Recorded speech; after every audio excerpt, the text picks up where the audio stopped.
유대인의 격언 모음집인 탈무드에 보게 되면 이런 말이 있습니다. 세상에서 가장 현명한 사람은 배우는 사람이고 세상에서 가장 강한 사람은 자기를 이기는 사람이며 세상에서 가장 행복한 사람은 범사에 감사하는 사람이다. 그랬습니다. 사람은 누구나 행복하기를 원합니다. 하지만 모두가 행복한 것은 아닙니다. 왜 그럴까요? 이는 뭐니 해도 감사가 그의 삶에 없기 때문입니다. 그래서 스위스의 사상가 칼 힐티라고 하는 분이 계시는데 이분이 자신의 책인 행복론에서 이렇게 말합니다. 감사하라 그러면 젊어진다. 감사하라 그러면 발전이 있다. 감사하라 그러면 기쁨이 있다 하였습니다. 사랑하는 여러분, 감사하시기 바랍니다. 젊어지실 거예요. 아멘. 감사하십시오. 삶의 발전이 있을 겁니다. 감사하십시오. 세상에 알 수 없는 참 기쁨이 여러분의 삶 속에 충만할 줄로 믿습니다. 아멘. 그렇습니다. 행복하기 때문에 감사한 것이 아니라 감사하기 때문에 행복한 것입니다. 따라서 감사는 행복의 문을 여는 열쇠인 것입니다. 데살로니가전서 5장 18절 말씀에 그래서 성경은 이렇게 말합니다. 같이 한번 읽어보겠습니다. 시작. 범사에 감사하라. 이것이 그리스도 예수 안에서 너희를 향하신 하나님의 뜻이니라. 아멘. 한 번 더 하겠습니다. 시작. 범사에 감사하라. 이것이 그리스도 예수 안에서 너희를 향하신 하나님의 뜻이니라. 아멘. 감사가 뭐라고 했습니까? 행복의 문을 여는 열쇠일 뿐만 아니라 하나님의 뜻이라고 그랬습니다. 하나님의 속마음, 하나님이 바라는 것, 그리고 우리 주 예수 그리스도 안에서 우리를 향하신 하나님의 그 속뜻이다, 이렇게 말하고 있습니다. 또 골로새서 2장 6절에서 7절 말씀에도 보게 되면 그러므로 너희가 그리스도 예수를 주로 받았으니 그 안에서 행하되 그 안에 뿌리를 박으며 세움을 받아 교훈을 받은 대로 믿음에 굳게 서서 무엇을 넘치게 하라? 감사함을 넘치게 하라 그랬습니다. 그렇습니다. 이 말씀은 예수님이 너의 구주가 되시니 그분 안에 뿌리를 박은 사람들이 너희이니 그분께 교훈을 받은 사람들인 너희들아 믿음에 굳게 서서 감사함을 넘치게 해라, 이렇게 말했습니다. 여러분, 넘친다는 것은 무엇입니까? 가득 찬 걸 가지고 넘쳤다고 말합니까? 아닙니다. 가득 찬 것과 넘치는 것은 다르죠. 충분히 감사했다 정도가 가득 찼다고 하면, 넘친다는 것은 감사가 너무 많이 해서 해도 너무 많이 해서 좀 과하면 넘치는 것입니다. 우리 주님께서 믿음에 굳게 서서 감사함을 넘치게 하라, 이 말씀은 너무 많이 해서 좀 과한 게 아닌가 싶을 만큼 감사하라, 그것이 우리 주님께서 우리에게 말씀하시는 감사입니다. 시편 50편 23절에서도 주님은 이렇게 말씀하십니다. 감사로 제사를 드리는 자가 나를 영화롭게 하나니 그의 행위를 옳게 하는 자에게 내가 하나님의 구원을 보이리라. 할렐루야. 아멘. 감사로 주님 앞에 예배하는 것, 우리 인생의 목적, 우리를 만드신 바 되신 우리 주님을 영화롭게 하는 것이 우리 인생의 목적인데, 우리 하나님은 무엇을 통하여 영광을 받으시는가? 우리의 감사를 통하여, 감사로 드리는 예배를 통하여 하나님은 영광 받으시고, 그런 사람에게 하나님의 구원도 보이시는 놀라운 은혜가 있을 것임을 성경을 통하여 우리에게 말씀하십니다. 여러분, 지금 언급해드린 이 구절들 뿐만이 아닙니다. 모든 성경 말씀들은 다 우리에게 동일하게 이야기하고 있습니다. 뭐라고 합니까? 감사하라 말하는 것이죠. 따라하겠습니다. 감사하라. 사랑하는 여러분, 감사하고 계십니까? 오늘 말씀은 10명의 나병 환자가 치유함 받은 이야기입니다. 오늘 이 본문 말씀을 통하여 성경이 우리에게 말하고 있는 감사는 무엇일까요? 첫 번째는 감사하지 않는 것이 어떤 것인가에 대하여 이야기합니다. 17절 말씀입니다. 예수께서 대답하여 이르시되 10사람이 다 깨끗함을 받지 아니하였느냐? 그 9은 어디 있느냐? 여러분, 10명의 나병 환자들이 있었답니다. 우리가 잘 아는데도 이 나병은 옛날에 문둥병이라고 불리던 병인데 불치의 병이었습니다. 요즘은 이 문둥병, 나병이 치료약이 개발되어서 완치가 가능한 질병이라고 말하지만 지금으로부터 150년 전, 200년까지만 해도 19세기까지만 해도 나병은 아주 무서운 전염병이었습니다. 그리고 치료가 불가능한 병으로 알려져 있었습니다. 그래서 나병에 걸리게 되면 마을에서 쫓겨나게 되었습니다. 사람들로부터 외면을 당했습니다. 평생을 절망 가운데 홀로 살아야 했었습니다. 코로나 때 우리가 격리되어 봤지 않습니까? 그렇게 저도 격리되어 봐서 한 달 동안 병원에 있어 봤는데 격리되는 것이 얼마나 힘들고 마음이 답답한지. 그런데 모두가 다 코로나 걸려서 다 걸려 있으니까 좀 덜했어요. 그런데 몇 명만 나만 나병 걸려서 격리된다고 한다면 어떻겠습니까? 참 그 마음이 무너질 거라 생각이 됩니다. 여러분, 이 격리되어 사는 동안에 그 무너진 마음을 가지고 어디 의지할 데도 없이 살다가, 그런데 마을과 마을 사이에서 이쪽 마을에서 격리되고 저쪽 마을에서 격리되고 하면서 마을과 마을 사이에 격리되어 살던 이 나병 환자들이 서로 만나게 되면 어떻게 되겠습니까? 같은 처지, 죽어가는 처지, 버림받은 처지, 그래서 서로 의지하게 되는 것이죠. 그래서 오늘 말씀처럼 이렇게 나병 환자들이 뭉쳐 다니는 지경에 이르는 경우도 종종 있었습니다. 오늘 말씀에 나오는 이 10명의 나병 환자들도 그랬습니다. 그렇게 가족들로부터, 사랑하는 사람들로부터, 마을 사람들로부터 나병 걸렸다고 버림받고 격리되어서 그렇게 혼자 떠돌이 생활하다가 이제 같은 나병 걸린 사람들을 만나게 되면서 뭉쳐 살게 된 그런 사람들이 바로 오늘 말씀에 등장하는 이 사람들입니다.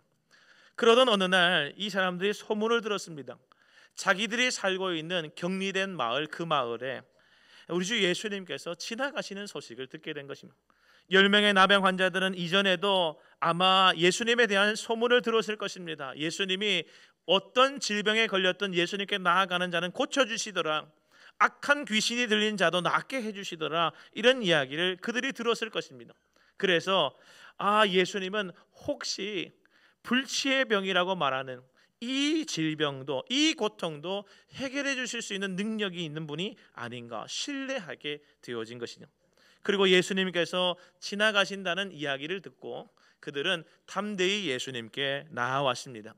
물론 예수님 살던 시기에 나병 환자가 정상인, 일반인 앞에 몸을 보이는 것은 대단한 잘못이었습니다. 아무 말도 없이 나병 환자가 나타나면 언제든지 돌을 던져서 그를 죽여도 되는 것이 유대인의 율법입니다. 레위기 13장 45절에서 46절의 말씀을 보게 되면 나병 환자에 대한 규례가 레위기 말씀에 나오는데, 나병 환자가 정상인, 일반인 앞에 자신의 몸을 보여야 할 때가 되면 반드시 옷을 찢어야 했습니다. 그리고 머리를 풀고 윗입술을 가리고 외치기를 부정하다, 부정하다, 부정하다 말해야 했었습니다. 그래서 나병 환자가 자신들 곁에 있음을, 내가 나병 환자임을 스스로 밝혀야 했던 것입니다. 따라서 오늘 말씀에도 보게 되면 이 10명의 나병 환자들이 예수님 곁에 나아가지는 못했습니다. 멀리 서서, 함부로 나아가지 못하고 멀리 서서 자비를 베풀어 주시도록 간구하고만 있는 것이죠. 그런데 예수님은 멀리 서서 간구하는 그들을 보셨습니다. 그들의 딱한 사정을 알아주셨습니다. 눈물 어린 간구를 들어주셨습니다. 긍휼과 자비를 베풀어 주시고 그들을 고쳐주신 것입니다. 물론 그 자리에서 단번에 딱 짜잔 하고 고쳐주신 것이 아니라, 그렇게 낫게 하신 것이 아니라 그들에게 말씀하셨습니다. 제사장에게 가서 몸을 보이라, 이렇게 말씀하신 것입니다. 사실 믿음의 모험을 하도록 하신 것이죠. 율법에 의하면 나병에 걸린 사람이 제사장 앞에 나아갈 수 있는 때는 딱 한 가지 조건이 충족되었을 때입니다. 언제인가? 나병이 다 나았다고, 그래서 나은 사실이 자기 눈에 보여질 때, 그래서 제사장에게 확인받기 위하여 나아갈 수 있었습니다. 그런데 아직 이들의 상태는 어떻습니까? 여전히 나병에 걸려있는 상태입니다. 지금은 갈 수 없는 처지입니다. 하지만 예수님은 가라 하셨습니다. 가서 그 몸을 제사장에게 보이라 명하셨습니다. 그러므로 이 나병 환자들이 믿음의 모험을 했어야 했는 것이죠. 만일 가는 도중에 병이 낫지 않는다면 이들은 생명이 위협받습니다. 돌 맞아 죽습니다. 나병 환자가 길을 돌아다니다가 함부로 길 돌아다니다가 돌 맞아 죽는 일들이 다반사이던 시대였습니다. 그럼에도 불구하고 이 나병 환자들 10사람이 주님의 말씀을 굳게 믿고 순종하여 나아갔다라고 하는 것입니다. 그러는 동안에 병이 완치되어지는 축복을 누린 것입니다. 사랑하는 여러분, 우리도 주님의 귀하신 은혜를 누리기 위해서는 믿음의 도전과 모험이 필요합니다. 주님께서 우리에게 말씀하시면 믿음으로 가봐야 하는 것이죠. 그래야 역사가 나타납니다. 사랑하는 여러분, 이 얼마나 진귀한 체험입니까? 정말 이 나병 환자들에게 처음에 이게 얼마나 이 10명의 사람들이 전부 다 믿음이 있었다라는 것을 우리가 이 말씀을 통하여 알 수 있는 것이죠. 예수님이 고쳐주실 것이라고 하는 신뢰가 이 사람들에게 있었습니다. 그래서 죽으면 죽으리라 주님 말씀하셨기에 제사장에 가서 내 몸을 보이리라, 그런 믿음으로 나아갔고 모험을 감행했고 결국 하나님께서는 예수님을 통하여 은혜를 베풀어 주심으로 기적적으로 고침받는 역사가 나타나게 해주신 것입니다. 여기까지는 참 좋았어요. 그런데 이 뒤에 이들의 행동이 어땠는가, 이게 중요한 것이죠. 10사람이 고침받았습니다. 그런데 보세요, 한 사람, 두 사람, 세 사람, 자, 집중하라고 제가 하는 거예요. 10사람이 고침받았는데 눈뜨시라고 하는 겁니다. 한 사람, 두 사람, 세 사람, 네 사람, 다섯 사람, 그 다음 몇 사람? 6사람, 7사람, 8사람, 9사람이 감사하지 않더래요. 여러분, 그저 자신이 받은 고침의 기적적인 일들에 취한 나머지 즉시로 삶으로 돌아가 버렸습니다. 이런 9명의 나병 환자들에 대해서 예수님은 뭐라고 말씀하십니까? 17절 18절 말씀에 그 9은 어디 있느냐? 이 이방인 외에 하나님께 영광을 돌리러 온 자가 없느냐? 10명이 다 고침받았지 않았느냐? 너 한 사람만 고침받았느냐? 9명은 다 어디 갔느냐? 우리 주님 섭섭해 하시는 거죠. 은혜 베푼 것에 대하여 감사하지 않는 그들을 보면서 유감을 표하고 계시는 예수님의 음성을 우리가 들을 수 있습니다. 사랑하는 여러분, 감사하지 않는 것은 무엇과 같습니까? 베푸신 은혜를 저버리는 것과 같습니다. 베푸신 은혜를 저주로 되돌려 드리는 것입니다. 그래서 성경을 보게 되면 감사하지 않는 것은 죄라고 말합니다. 감사하지 않는 것은 그 은혜 베푼 상대에게 죄를 짓는 것이기 때문입니다. 그래서 로마서 1장에 보게 되면 하나님의 진노하심을 받게 되는 죄들 가운데 하나로 이 감사하지 않는 것이 꼽히고 있습니다. 로마서 1장 21절입니다. 하나님을 알되 하나님을 영화롭게도 아니하며 감사하지도 아니한다. 사랑하는 여러분, 감사하지 않는 것이 이와 같습니다. 시편 기자는 그래서 103편 2절 말씀에서 이렇게 노래합니다. 내 영혼아 여호와를 송축하며 그의 모든 은택을 잊지 말지어다. 할렐루야. 시편 116편 12절에서 이렇게 말합니다. 내게 주신 모든 은혜를 내가 여호와께 무엇으로 보답할까? 사랑하는 여러분, 그렇습니다. 노래는 부를 때까지 노래가 아니에요. 저는 작곡을 전공했습니다. 곡을 학부 때 쓰는 일을 했는데 곡을 많이 써놨어요. 저도 작곡한 곡이 한 30곡 정도 됩니다. 안 불러줘서 그렇지. 곡은 많아요. 아무도 내 노래를 안 불러줘서 그렇지. 그런데 보세요, 노래는 써놓는다고 노래가 아니에요. 부를 때까지 그게 노래가 아닌 거죠. 종도 있습니다. 종이 있습니다. 종이 가만히 있으면 그게 종입니까? 울릴 때까지는 종이 아닌 것입니다. 사랑하는 마음이 있습니다. 저의 아내가 저기 있는데 사랑하는 마음이 있어요. 그런데 한 번도 제가 저 사람 보면서 여보 사랑해 안 했다고 하면 그게 표현되지 않은 사랑이 사랑이겠습니까? 마찬가지입니다. 축복은 하나님이 우리에게 주신 기적적인 일들은 어떤 축복도 감사할 때까지는 축복이 아닌 것이죠. 할렐루야. 사랑하는 여러분, 성경은 은혜를 받고서도 배은망덕했던 사람들의 말년과 그들의 몰락에 대하여 여러 차례 우리에게 증언합니다. 대표적인 인물 2사람만 말씀드리겠습니다. 압살롬이라고 하는 사람이 있었습니다.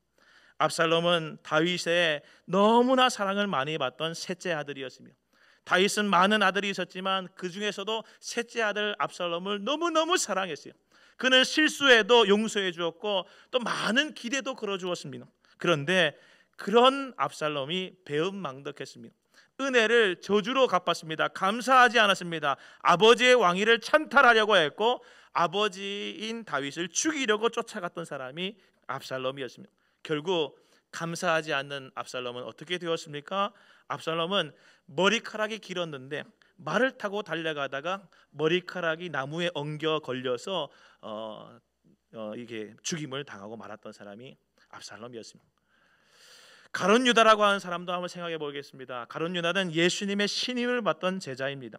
다른 11명의 제자들을 다 제쳐놓고 이 가룟 유다가 돈깨를 맡았습니다. 이 말은 무슨 말입니까?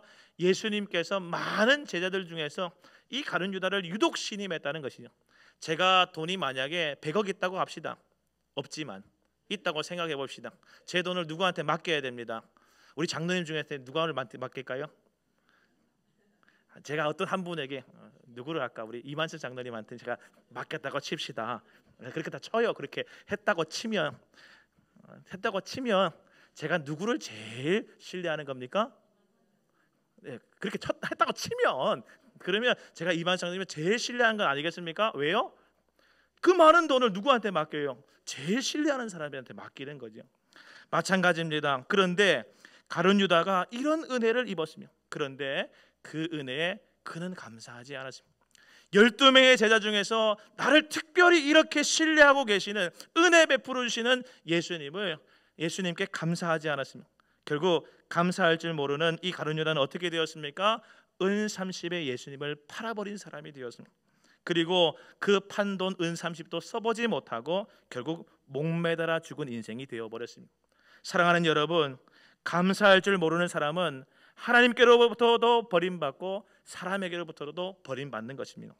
그래서 목회자들의 목회자라고 알려진 워렌 위어스비라고 하는 목사님이 계시는데 그 목사님이 이렇게 말했습니다. 감사할 줄 모르는 마음은 온갖 죄악이 자라는 옥토와 같다. 죄가 잘 자라는 잘 자라는 옥토가 감사하지 않는 마음이라고 말하고 있는 것이죠. 사랑하는 여러분, 감사한 일이 있음에도 불구하고 감사하지 않는 것은 그 감사의 조건을 허락하신 분의 마음에 상처를 입히는 일입니다. 베푼 은혜를 후회하게 하는 일입니다. 정말 가슴 아픈 일인 것이죠. 사랑하는 여러분, 오늘 우리가 감사하지 않는다면 은혜 베푸신 주님의 마음에 상처를 입혀드리는 것입니다. 주님께서 그 은혜를 베푸신 것을 후회하시는 마음이 생기게끔 하는 일입니다. 그래서 우리 주님께서 오늘 아홉은 어디 갔느냐 다 고침받은 것이 아니냐 하시는 이 말씀이 오늘 우리를 이 시간을 살아가고 있는 우리에게 하시는 말씀이 아닌가 생각해 볼 필요가 있습니다. 그러면 두 번째로 돌아온 한 사람, 이 사람은 어떻게 감사했습니까? 15절 16절 말씀에 보시게 되면 그 중에 한 사람이 자기가 낳은 것을 보고 큰 소리로 하나님께 영광을 돌리며 돌아와 예수의 발 아래에 엎드려 감사하니 그는 사마리아 사람이라 이렇게 말했습니다. 여러분, 이 사마리아 사람이 감사했는데 이 사람의 감사를 가만히 살펴보게 되면 우리의 감사도 이래야 되겠다라는 생각을 하게 됩니다. 이 사람의 감사는 세 가지 특징이 있습니다. 첫 번째는 신속한 감사며 신속한 감사. 두 번째는 감사한 일 앞에서 하나님을 먼저 생각한다는 것입니다. 하나님께 제일 먼저 감사한다. 세 번째는 그의 감사는 겸손하다라는 것입니다. 여러분 15절 말씀을 보시게 되면 그 중에 한 사람이 자기가 낳은 것을 보고 큰 소리로 하나님께 영광을 돌리며 그랬습니다. 이 사람의 감사를 보세요. 자기가 낳은 것을 봤습니다. 자기 눈으로 자기가 낳은 것을 보았습니다. 그리고 그 본 것과 큰 소리로 하나님께 영광을 돌리며 감사하는 것, 그 사이에 시간차가 없습니다. 자기가 낳은 것을 보고 큰 소리로 하나님께 영광을 돌렸다. 자기가 낳은 것을 안 그 시간 그 즉시로 하나님 앞에 감사했습니다. 신속하게 감사한 것입니다. 여러분, 보자마자 감사했습니다. 우리의 감사도 이래야 하는 것이죠. 여러분, 사람에게 감사한 일이 있어요. 저 사람이 나에게 은혜를 베풀었습니다. 그래서 참 은혜를 입었습니다. 저는 우리 원로 목사님을 통하여 저희 교회에 왔거든요. 얼마나 감사한지. 그런데 내가 은퇴할 때 다 돼가지고 32년 목회하고 난 다음에 원로 목사님한테 목사님 감사합니다 불러주셨어요. 그렇게 하면 그 감사가 제대로 된 감사입니까? 여러분, 늦은 감사는 김 빠진 사이다 같아요. 김 다 빠진 콜라 마시는 것 같아요. 여러분, 늦은 감사는 사람들 사이에서도 그 감사는 가치 없는 것입니다. 여러분, 요즘 이제 제가 문자를 보내면 꼭 답장을 주세요. 저도 여러분이 문자를 보내시면 제가 웬만하면 답장을 드리려고 합니다. 문자나 카톡 같은 걸 우리가 하잖아요. 근데 저 사람의 문자 보내면 요즘에 카톡이 좋은 게 있습니다. 숫자 1이 딱 적혀 있어요. 그게 뭔지 아세요? 저 사람이 읽었나 안 읽었나를, 안 읽었으면 1, 읽었으면 숫자가 사라져요. 그런데 읽었어요 분명히. 근데 답이 없어. 그걸 뭐라고 하게요? 와, 잘하시네요. 110이라고 하는데 읽었는데 씹었다. 이 표현 자체가 아주 좀 별로 좋지는 않지만 읽었는데 씹었다 이거예요. 먹어버렸다. 답은 안 해줬다 이런 뜻입니다. 그런데 내가 문자를 보냈는데 이 사람이 110을 했어요. 읽었는데 답도 안 하고 말도 안 해요. 그러면 어떻게 됩니까? 점점 관계가 나빠져요. 사람과의 관계도 그렇습니다. 하나님과의 관계도 마찬가지인데 하나님께서 내게 은혜 베풀어 주시고 기적을 베풀어 주시고 놀라운 사랑을 더하여 주셨는데 입었는데 그 사랑을 받았는데 일식해버려. 감사하지 않아요. 받은 것은 확실한데 반응이 없어. 그러면 어떻게 됩니까? 하나님과 나 사이가 점점 불편해지는 것이죠. 여러분, 그렇습니다. 신속한 감사가 감사입니다. 오늘 15절 하반절에 보시게 되면 이 사람의 감사는 또 하나 있습니다. 큰 소리로 하나님께 영광을 돌려드렸다 그랬습니다. 하나님께 큰 소리로 영광을 돌려드렸습니다. 저와 여러분이 불치병이 나병에서 고침을 받은 사람이라고 한다면 여러분 누가 제일 먼저 생각이 날까요? 저라고 한다면 아마 사랑하는 가족들과 아내와 친구들이 생각날 것 같습니다. 그동안 못 만났잖아요. 얼마나 격리에서 떨어져 있는 동안에 가족들 만나고 싶었겠습니까? 자기가 낳은 사실을 그들에게 보이고 싶었겠습니까? 또 그렇게 찾아가려고 한다면 정말 제사장에게 빨리 가서 자기의 낳은 몸을 확인받고 그래야 돌아갈 수 있으니 제사장들에게 나아가는 그 마음이 처음에는 믿음의 모험으로 이게 가도 되나? 하지만 믿음으로 가다가 나은 것을 보고 났으면 더 빨리 달려가서 제사장에게 가서 내 몸을 보라고, 나 다 나았다고, 이제 돌아가도 되지 않느냐고 말하지 않았을까요? 그게 인지상정입니다. 사람이 더 그렇게 생각났겠죠. 하지만 이 사마리아 사람은 다른 것이죠. 그는 나은 것을 보고 제일 먼저 누가 생각났는가? 가족이 아니었습니다. 제사장이 아니었습니다. 자신의 병을 낫게 해주신 하나님이 제일 먼저 떠올랐다라는 것이죠. 할렐루야. 그래서 하나님께 감사하고 하나님의 아들이신 그리스도 예수 우리 주님께 달려와서 그 사실을 알리며 영광을 돌려드리는 것입니다. 사랑하는 여러분, 기억하십시오. 하나님이 먼저인 감사가 진짜 감사입니다. 큰 은혜를 입었으면 하나님 앞에 먼저 감사하셔야 돼요. 결혼한 형제 자매들도 있고 결혼시킨 부모님도 계시는데 사람들이 감사하죠. 이게 다 우리 권사님 안 그러세요? 우리 어제 이제 결혼식이 있었거든요. 와주셔서 감사합니다. 근데 하나님이 먼저예요. 하나님이 항상 먼저예요. 사랑하는 여러분, 꼭 기억하세요. 우리가 감사한 조건이 있을 때 사람이 먼저 생각나면 안 됩니다. 하나님이 먼저 생각나야 돼요. 사마리아 사람의 이 감사가 그런 감사였습니다. 그리고 마지막으로 이 16절에 보시게 되면 이 사마리아인은 겸손하게 감사합니다. 16절에 보시면 예수의 발 아래 엎드려 감사하니 그랬습니다. 요즘 사람들 어떻습니까? 감사도 없을 뿐만 아니라 감사를 해도 그 감사가 감사 같지가 않습니다. 하는 감사를 보게 되면 말은 감사하다고 하는데 표정이라든지 몸짓이라든지 그 어떤 느낌에서 절대로 감사한 것 같지가 않은 거예요. 억지로 감사하는 척하는 것 같아요. 마지못해 감사하는 것 같아 보입니다. 아이들, 요즘 아이들 보세요. 저희 아이들도 그렇긴 한데 뭐 이렇게 성도님들이 너 예쁘다 이렇게 얘기해주면 애들이 어떻게 하냐면은 감사합니다. 앞으로 이렇게 감사를 해야 되는데 90도 감사하는 걸 안 하고 옆으로 감사합니다. 그리고 목으로 감사해, 입으로만 감사합니다. 이럴 때가 있어요. 그거 보고 있으면은 야, 쟤는 진짜 감사하는 게 맞는가? 그런 게 보이는 것이죠. 여러분, 오늘 이 사마리아인의 감사를 보세요. 진정성이 느껴집니다. 그는 겸손하게 감사합니다. 예수님께 달려와서 예수님 발 아래 엎드립니다. 빳빳하게 고개를 들고 있지 않습니다. 엎드려 감사하는 것이죠. 이 시대 많은 성도들이 보이고 있는 감사의 형태가 오늘 사마리아 사람과 많이 다를 때를 있다는 것을 보게 됩니다. 정말 감사한 일이 있어도, 큰 은혜를 입어도, 기적 같은 놀라운 일이 내 삶에 체험되어져도 무덤덤하기만 하고, 그래서 감사하기까지 시간차가 너무 많이 나고, 감사도 하나님께가 먼저가 아니라 사람들한테 다 감사하고 난 다음에 그 다음에 하나님을 찾고 겨우 찾고, 그리고 하나님 앞에 감사하는 자세도 뻣뻣하기만 한 그런 사람들이 얼마나 많은 것이요. 사랑하는 여러분, 그런 감사는 사마리아인의 감사가 아니고 꼴불견인 것이죠. 오늘 우리의 감사가 이 사마리아인의 감사와 같아질 수 있게 되기를 주님의 이름으로 축복합니다. 그러면 마지막으로 이런 모범적인 감사를 한 이 사마리아인에게 더하여진 축복이 무엇입니까? 19절 말씀해 보게 되면 그에게 이르시되 일어나 가라, 내 믿음이 너를 구원하였느니라 하시더라. 아멘. 여러분, 이 예수님의 놀라운 선포를 9명의 사람들이 다 고침받고 난 다음에, 은혜 입고 난 다음에 믿음의 모범을 했던 이 10명의 사람들이 다 들었는가? 그렇지 않습니다. 9명의 사람은 듣지 못했습니다. 오직 한 사람, 감사하는 사람만 들었다라는 것이죠. 여러분, 이 말씀은 이 사마리아인이 단순히 60만 나병에서 구원받은 것이 아니라 그의 영혼의 나병도 예수 그리스도를 통하여서 구원받았다, 나음받았다라고 하는 것을 의미하는 것입니다. 10명의 나병 환자가 주님을 만나 꼭 같이 나병에서 나음을 입었지만 다 나병에서부터 고침받은 진정한 의미에서 구원을 입은 것이 아닙니다. 9명의 사람들은 고침을 받았지만 영원한 구원을 받지는 못했습니다. 그 한 사람만 받은 것이죠. 생각해 보십시오.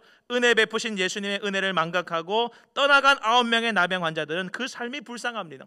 이 땅의 제사장에게 찾아가서 그 몸이 나았음을 보여주었습니다. 그래서 그 제사장은 집으로 돌아가도 된다고, 생활해도 된다고 허락해 주었습니다. 그러나 그의 삶이 길어야 100년입니다.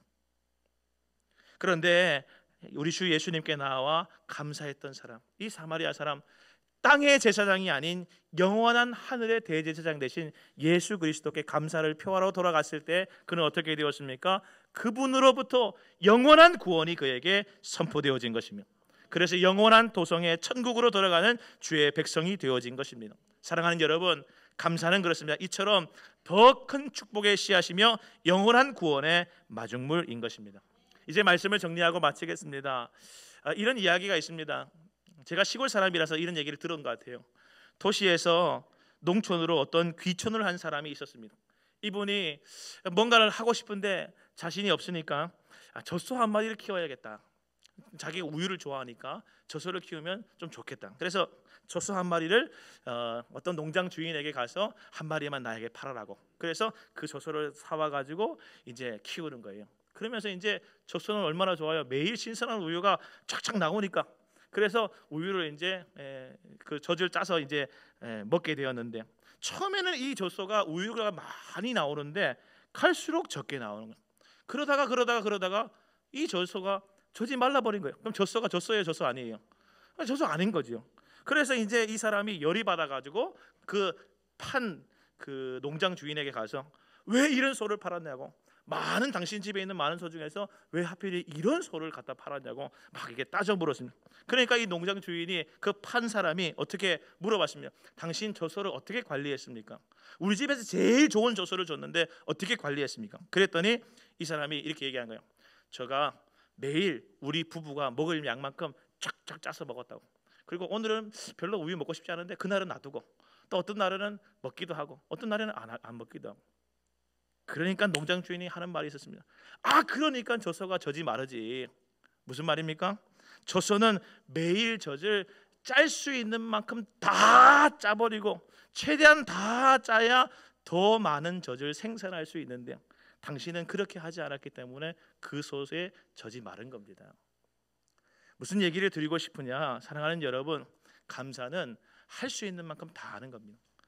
감사의 조건을 다 짜내서 마치 젖소의 젖을 다 짜듯이 내 삶에 하나님께서 더하주신 풍성한 은혜를 하나님 앞에 다 고백하는 것입니다. 그러면 하나님께서 더 큰 은혜를 더하여 주셔서 우리의 감사가 더욱 풍성하게 해주시는 은혜를 누리게 되는 것입니다.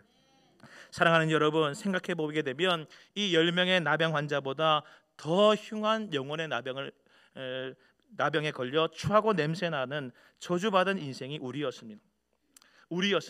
그런데 우리 주님께서 예수님의 보혈로, 오늘 함께 성찬을 나눴지만 그 찢긴 살과 그 보혈로 우리를 고쳐주셨습니다. 이 은혜에 어찌 감사하지 않을 수가 있겠습니까? 우리에게 주신 은혜를 어찌 적은 은혜라고 말할 수가 있겠습니까? 사랑하는 여러분, 오늘도 감사하는 우리 모두가 될 수 있게 되기를 바랍니다. 이 추수감사절에 우리의 감사를 주님 앞에 최대한 올려드림으로 우리의 감사의 주머니가 더 풍성해져가는 저와 여러분의 삶이 될 수 있게 되기를 주님의 이름으로 간절히 축원드립니다. 아멘. 기도하겠습니다. 하나님 감사합니다. 오늘도 주님 주신 은혜를 따라 주님 앞에 나와 예배하며 감사하며 주님 앞에 경배드렸습니다. 하나님 아버지, 주님 주신 말씀을 붙들고 주님 살아가기를 원하오니 우리 모두가 감사의 사람들 되게 하여 주시고 배은망덕하지 않게 하여 주시옵시고 주님 주신 축복에 감사함으로 말미암아 더 큰 축복을 누릴 수 있는 저희들 되게 하여 주시며 온갖 죄악이 자라나는 옥토가 아니라 주님의 놀라우신 역사가 나타나는 저희들의 마음밭이 되도록 인도하여 주시옵소서.